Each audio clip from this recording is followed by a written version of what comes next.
Father to a murdered son, husband to a murdered wife, and I will have my vengeance in this life or the next. Sure, learning to let things go might be easier, but these guys just had to get even.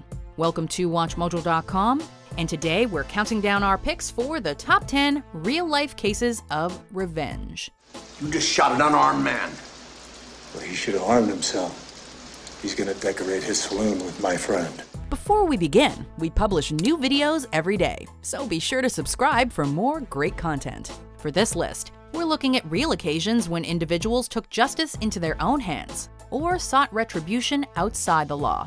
Some of these cases feel righteous, while others clearly cross the line, but we'll let you be the judge.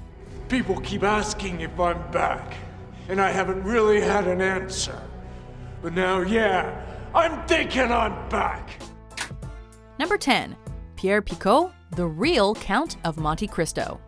The Count of Monte Cristo is one of the greatest revenge stories in literary history. And though it's a work of fiction, the main character, Edmond Dantes, is said to be based on a real man named Pierre Picaud, a 19th century shoemaker from southern France. Picaud was falsely accused of being an English spy by his alleged friends. Why are you doing this?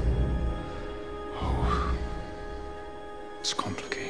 Following years of forced servitude, Picaud was released and, after some careful plotting, murdered the 3 men who'd betrayed him. He was particularly ruthless in dealing with Lupien, the man who'd married his former fiancée.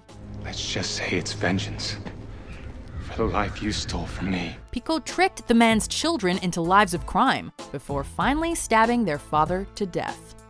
Number 9. Alexander Alec Turner, the ex-slave who got even. Reminiscent of a real-life version of Django, Alec Turner was born into slavery on a Virginia tobacco plantation in 1845. At a young age, he was taught to read and write in secret by the plantation owner's granddaughter. They were eventually caught, however, and Turner was badly beaten and whipped. Eventually able to escape at the start of the Civil War, Turner joined the Union Army. In 1863, Turner returned to his old plantation with his regiment and personally shot and killed his former overseer. He survived the war, eventually settling on a farm in Vermont, appropriately named Journey's End. Number 8. Nakam, the Jewish Avengers. We're gonna be doing one thing, and one thing only. Killing Nazis. Understandably, many people were dissatisfied with the result of the Nuremberg trials, where only 24 individuals were indicted. And so, a group formed named Nakam, shortened from Dam Yehudi Nakam, or Jewish blood will be avenged, with the goal of seeking their own form of justice. The group poisoned 3,000 loaves of bread that were being sent to an American POW camp, intended for former SS members. Over 2,000 prisoners were reportedly made ill, but to the retroactive disappointment of former Nakam member Yosef Harmatz, there were no confirmed fatalities.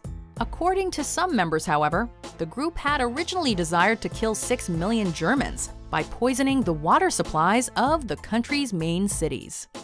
Number 7. Frank Eaton, the man who avenged his pa. Born in the mid-19th century in Connecticut, Frank Eaton moved to Kansas with his family when he was 8 years old. Around this time, his vigilante father was killed by 6 ex-Confederate soldiers. A family friend told Eaton, quote, "My boy, may an old man's curse rest upon you if you do not try to avenge your father." Frank began training, quickly earned the nickname Pistol Pete, and was said to be faster on the draw than Buffalo Bill. As the story goes, he managed to seek out and kill 5 of the murderers before he turned 30, with the last, John Ferber, escaping Eaton's wrath only by dying before Eaton could get to him. My name is Inigo Montoya. You killed my father. Prepare to die. Number 6. Aaron Burr, the vice president who'd had enough. We've heard of political rivalries before, but nothing quite like this. Both Alexander Hamilton and Aaron Burr were big players on the political stage at the turn of the 19th century. Burr had gone up against Thomas Jefferson for the presidential nomination but lost, thanks in part to Hamilton's influence. A few years later, Burr ran for governor of New York, only to once again see his ambitions dashed by the counter-efforts of Hamilton, who campaigned aggressively against him. Fed up, Burr, who was still vice president at the time, challenged Hamilton to a duel. The pair met in Weehawken, New Jersey, and Hamilton was mortally wounded. Number 5. Buford Pusser, the sheriff who walked tall. During his time as sheriff of McNairy County, Buford Pusser waged a one-man war on crime, focusing primarily on the state line mob, which operated along the border of Mississippi and Tennessee. Naturally, this didn't sit well with the gang, who severely wounded Pusser and murdered his wife in a drive-by assassination attempt. Pusser's ensuing quest for revenge inspired a trilogy of films in the 70s and a 2004 remake starring Dwayne Johnson. Though the exact details are largely obscured in mystery and rumor, various authors and law enforcement have suggested that Pusser had a hand in the killing of 3 of the 4 men he accused of being behind his wife's death. Number 4. Carl V. Ericsson, the retiree who really held a grudge. High school can be a difficult time, particularly if you aren't considered one of the so-called popular kids. Carl Ericsson experienced this firsthand when he was the victim of a cruel prank. While exact details of the incident are unclear, it did involve a jockstrap being placed on Ericsson's head in front of a group of students.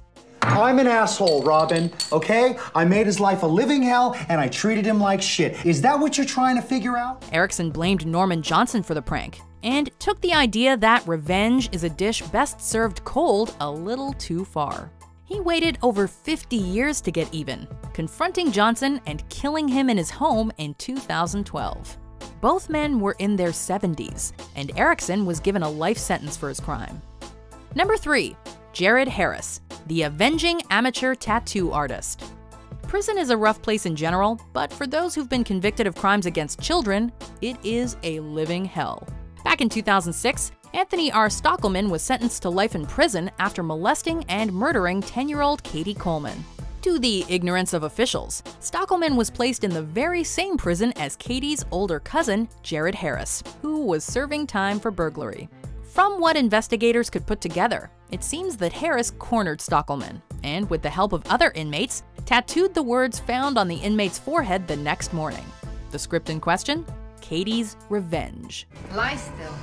I've never done this before. And there will be blood. Number 2. Lorena Bobbitt, the knife-wielding wife who refused to be the victim anymore. We've heard of volatile marriages before, but this case caught the attention of the international community. According to Lorena Bobbitt, she'd suffered various forms of abuse at the hands of her husband for years, and on the night that she finally snapped, had been raped by him. That was June 23, 1993, a date ex-hubby John Wayne Bobbitt is unlikely to ever forget. While her husband slept, Lorena took a carving knife from the kitchen and cut off his penis, drove several miles, and threw it into a field. It was eventually found after an extensive search and reattached during an over 9-hour operation. Number 1. Aku Yadav, the accused rapist who met mob justice. In 2004, Aku Yadav, real name Parit Kalicharan, was standing trial in India. Yadav was a locally known rapist and murderer, having allegedly raped over 200 women during a 10-year span, and reportedly murdered at least 3 individuals. The women of Kasturba Nagar, where Yadav was from, had finally had enough. A lynch mob of around 200 women interrupted the proceedings and assaulted Yadav. They reportedly threw chili powder in his face, stabbed him over 70 times, and cut off his penis. While several women were arrested, it seems that all were eventually released due to lack of evidence. Do you agree with our picks? Check out these other great clips from WatchMojo and subscribe for new videos every day.